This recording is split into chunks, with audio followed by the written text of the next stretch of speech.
I'm extremely humbled to be honored in this manner, and especially with having a child playing for the other team, which presents some issues. But just to get back to Cleveland, unfortunately, or watching my boys over the years, I haven't been able to come back as much as I'd like. And every time you come back, it just brings back magical memories. So you throw all that in, and it makes just for an incredible special weekend from my point of view.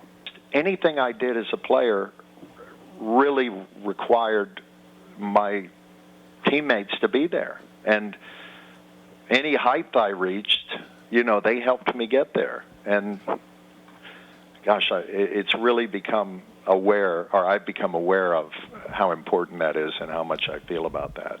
A lot of times, to a degree, you don't really remember the super highs and the super lows, but you remember the locker room and that atmosphere. And again, it's a magical transition when all these players from different backgrounds are brought in and they're working so hard for a common goal, and it's just amazing how that works.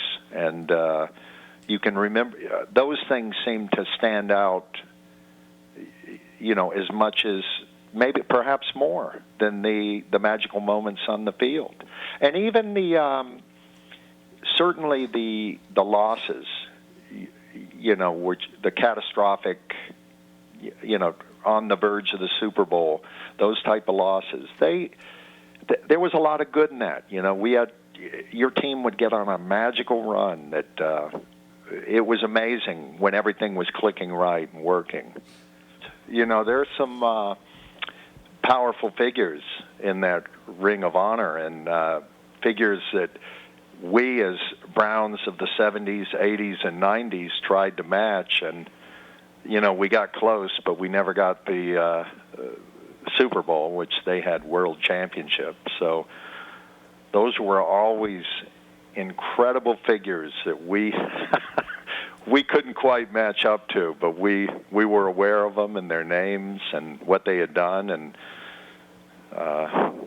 it's when you look at that and the company, I'm again just so humbled.